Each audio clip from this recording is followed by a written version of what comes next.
Welcome to Vuk Talks, the show that speaks to education,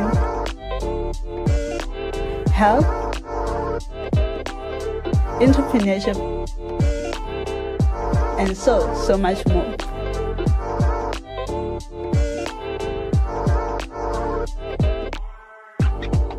Welcome, Zanzi, to yet another amplifying episode of Vuk Talks. I am your host, and today's studio we have Kentse. Kentse, welcome to the show. Thank you for having me. It's a pleasure. Kentse, can you please introduce yourself to our viewers? Okay, my name is Kentse Badirwang. I'm originally from African, born and bred there. And I'm an author and a GBV activist. Okay. I believe that you wrote a book about gender-based violence. Can you please get into the book and explain to us what inspired you to write this book? Or not really what inspired you, but what motivated you to write this book? I think, my belief is that the greatest power of gender-based violence is silence. So I experienced a lot of multiple forms of gender-based violence, multiple rapes as well, growing up and being abused by partners and all that. So I decided to break the silence and actually use a format that I knew worked for me because I could write very well. So I decided to put my pen on paper and write this book. Why was it so important for you to stop being silent about such a sensitive topic that most people put it as a stigma to the victims and not rather the perpetrators?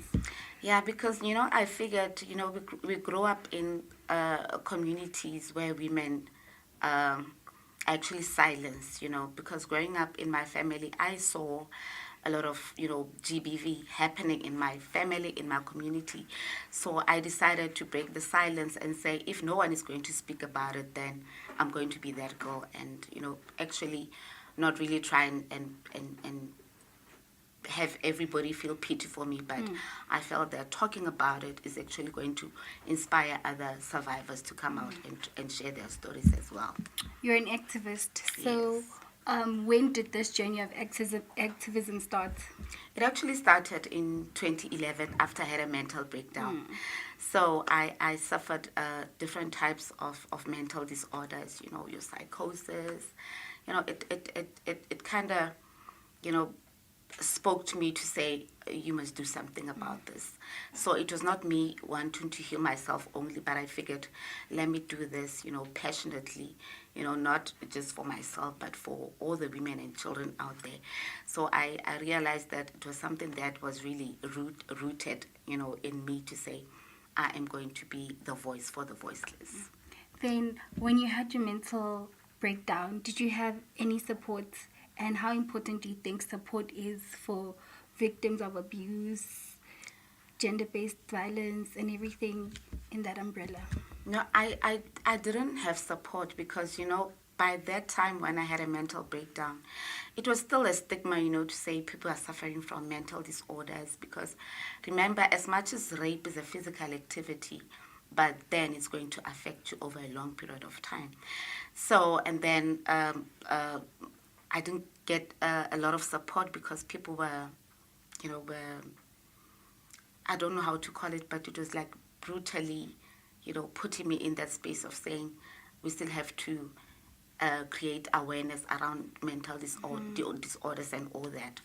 So I had to dig deep inside myself, to say I'm going to create my own support system and to say also when I heal, when I recover from this, I'm going to do mental health awareness campaigns so that I can offer support to people because I saw how I didn't get support when I was going through all that. Okay, then you talk about like a stigma, mental health, but when did you really come out with telling people who were abused, and what were those things that were making it so difficult for you to speak out? Besides it being a stigma, but what kept holding you back from sharing your story? I think it was, the fear of how my family would respond to, me sharing things that that were not supposed to be spoken of.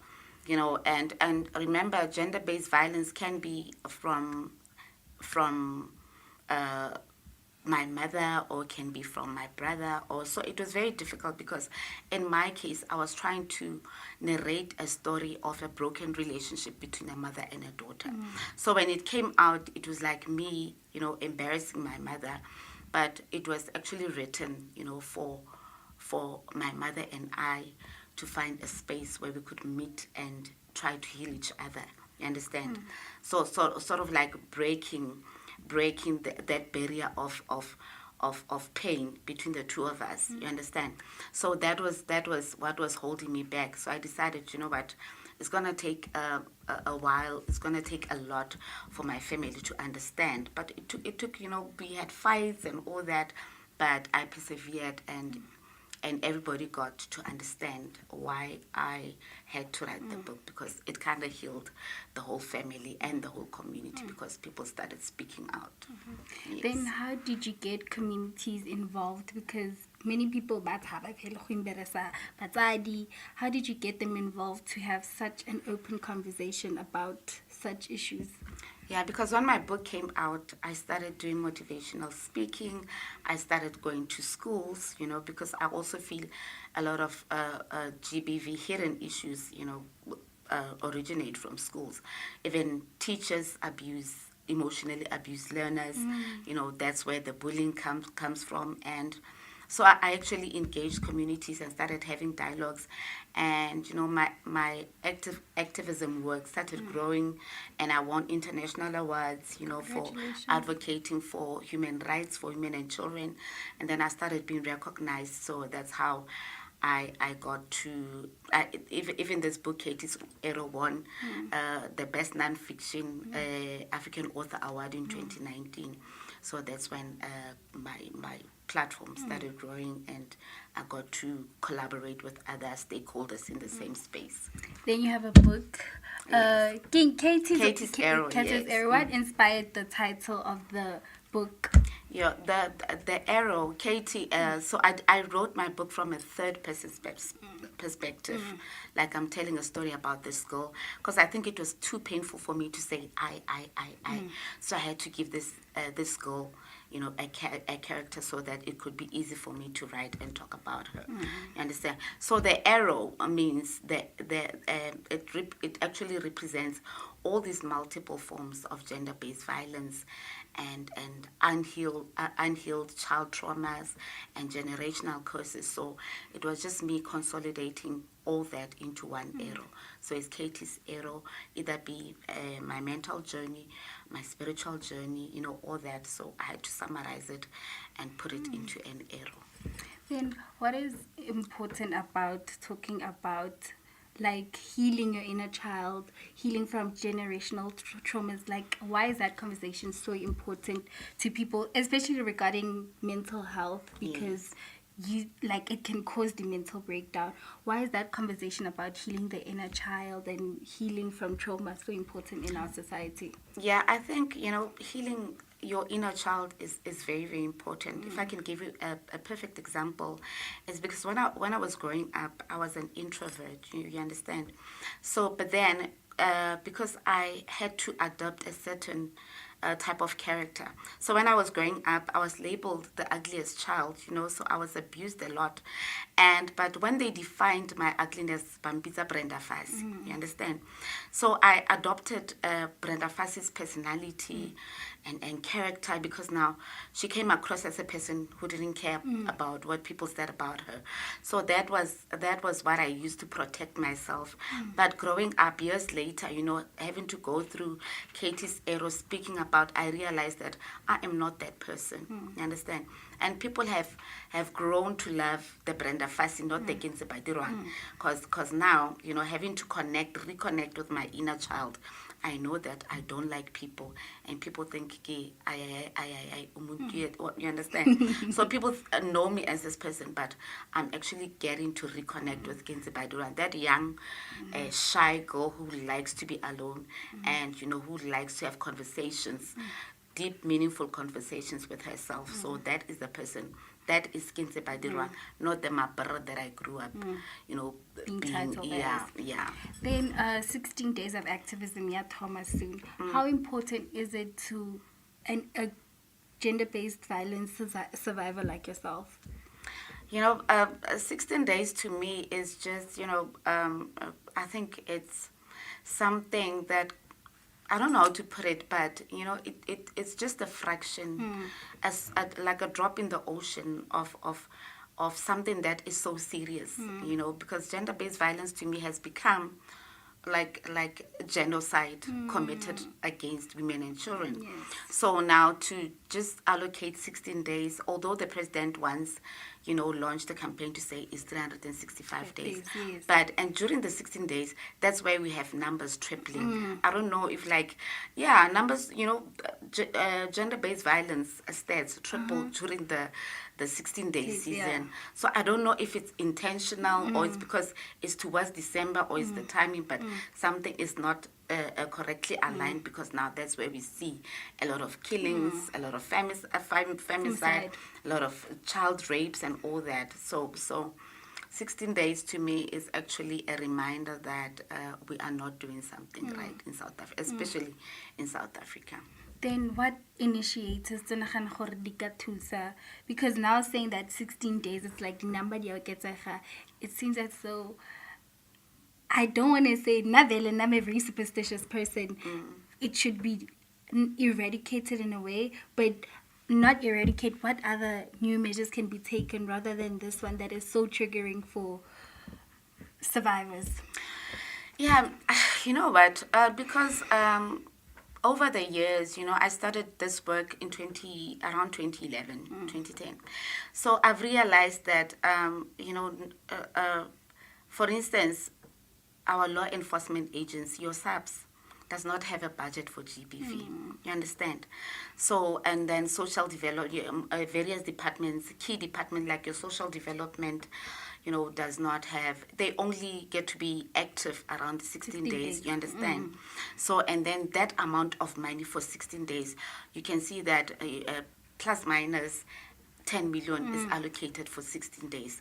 Why can't we take that 10 million and try to allocate it correctly, within the key areas of service, within that space? So, and then also I think our focus on what survivors need is not properly researched. Because as a survivor of gender-based violence, if now I'm going to be seeing awareness campaigns over the last decade, awareness campaigns, what about rehabilitation programs? Yes, because now it's a given. We are broken, we are violated, we are this. Why are we still focusing on awareness instead of trying to come up with ways to rehabilitate, because now if we have broken women and children, now we have a broken nation, you understand? So I think we should redefine what is the correct way to build women and children, because now we are already broken, we are already violated. Our stats are the highest in the world. So let us not focus on certain things that have been done over the years and rather try to benchmark with other countries. Like for Botswana, their GBV stats are very low. So why can't we just try to learn and adopt what they are doing? You understand? Yeah. So that is my take on that. My question is, so much focus is always put on victims rather than the perpetrators. And unfortunately, perpetrator, so what kind of mechanisms can be implemented on raising potential, to try stop the abuse and just to stop the high numbers? Because as much as the number the victim, the perpetrator, and that starts from a very young age. How can that be implemented to stop that?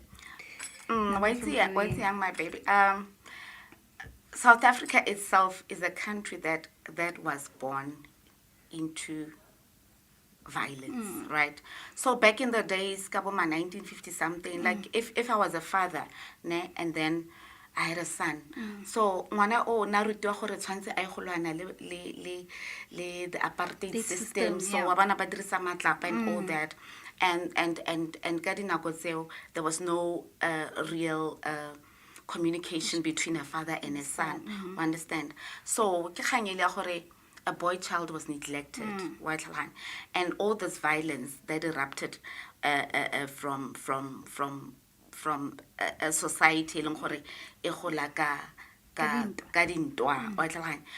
If KZN, your Shaka Zulu, we had to fight for land and all that. So that imagine that violence, over a long period of years, and then when we got our democracy in 1994, we started empowering a girl child. So that created a gap because now, if the program is about take a girl child to work, a girl child with this, women empowerment that, and then we leaving a boy child, because now I sit in Naki Kitso University, and then my husband only matric, so rahore agasimpit, because there's no balance because I am more empowered than him, so he's going to try and use his masculinity. What I'm feeling so horrible. When I lead degree in matric, but I'm the man of the house, and then I get shapa, and then get 1, 2, 3, and also culture, the tradition. Kids on it, like the perpetrators. They feel they must use force because now rahudisiwa gore wana moshimane ke ena o nang ntlo wa itlhaloganya as much as ile last born nna ke le first born ba tlo go mlela gore wena papa ke ntlo ga go ke motswa ga go so ba mo godisa ka entitlement to say a woman has no value so abana etswa mo culture le mo tradition so that imbalance ke yone creating gore like that. Okay. Then, Bukaya, where can people get your book, and what is the most important chapter for you? Ogaring ekatusa a victim esing itwe. Like it's talking like just that little one push for we taking enough is enough. I'm gonna tell my story. I'm gonna take power and control. Myself. So my book Katie's Error. The audience can get it from me, or the readers, or a backline can get it from me. It's not got a bookstore, so can I social media pages, go Instagram, Kentse B, go Facebook, Kentse Badirwang, and then of course my number, my email address, badirwangkentse@gmail.com, and then the chapter, but they are still struggling to tell their stories. Ibizwa, I stand. So it talks about come rain or high waters, born pink or blue. I am going to tell my story and I'm going to stand. So that is a poem that I actually wrote for myself to say, after everything that I've went through, I'm going to tell my story, and like Sarah Bartman, I will stand for who I am and what I was born for, and actually find my purpose. So I stand and I encourage, but a copy of Katie's Error because it's going to help you to heal. Then, what message can you give to South Africans? Since 16 days of activism in Toma, just words of encouragement. Yeah, you know what? The greatest power, breaking gender-based violence, break the silence. Because now I encourage each and everyone to go out and reach out and get to understand the community that you're in and get to find out what is happening next door. So let us not fold our hands and wait for 16 days. Help people to report cases. Be a part of this active community. It's going to make a difference, a small difference. Care enough to ask your neighbor, are you okay? Let's just bring humanity during these 16 days, and then do that small part. You know what? I am going to care. I'm going to stand up. I'm going to do the little that I can in my own little space to help fight this battle or this pandemic, gender-based violence. Okay. Do you have any other plans of writing any other books, collaborating with other artists that could take this book maybe into the audio forms, the movie, the series? So I've produced Katie's Error dance play, which I had planned for a roadshow, but it only happened once. So it was a dance play that happened ko Mafikeng. So Katie's Arrow is in a process of being adopted into an international drama series. You know, as me trying to penetrate that global space of the work that I've been doing over the past 15 years. So we have been doing that over the past 5 years, but now I think next year is really, really going to come together. You understand? And of course, Hape, this year I worked Le Bonang Mateba Mo Bedazzled. Wow. Yeah, the show that was July, I think. So I worked with Eka Bedazzled, and going forward, I think I'm going to be partnering le a whole lot of people, you know, because yeah, wabana. So yeah, so ntse ke partnerile le bo Hurisa, you know, it's a human rights commission, and then ke bone ba mphileng di awards based on the work that I've been doing. So there's a whole lot of, you know, explosive things coming up. So yeah. I will do that, Galebocha. Thank you so much for the opportunity. Thank you so much for telling your story. Okay. Thank you for giving strength, and we really admire you. And man, thank you so much. Thank you for tuning in to yet another episode of Vuk Talks. Guys, stop gender-based violence. Stop gender-based violence. Just spread love and positivity. Thank you. Thank you.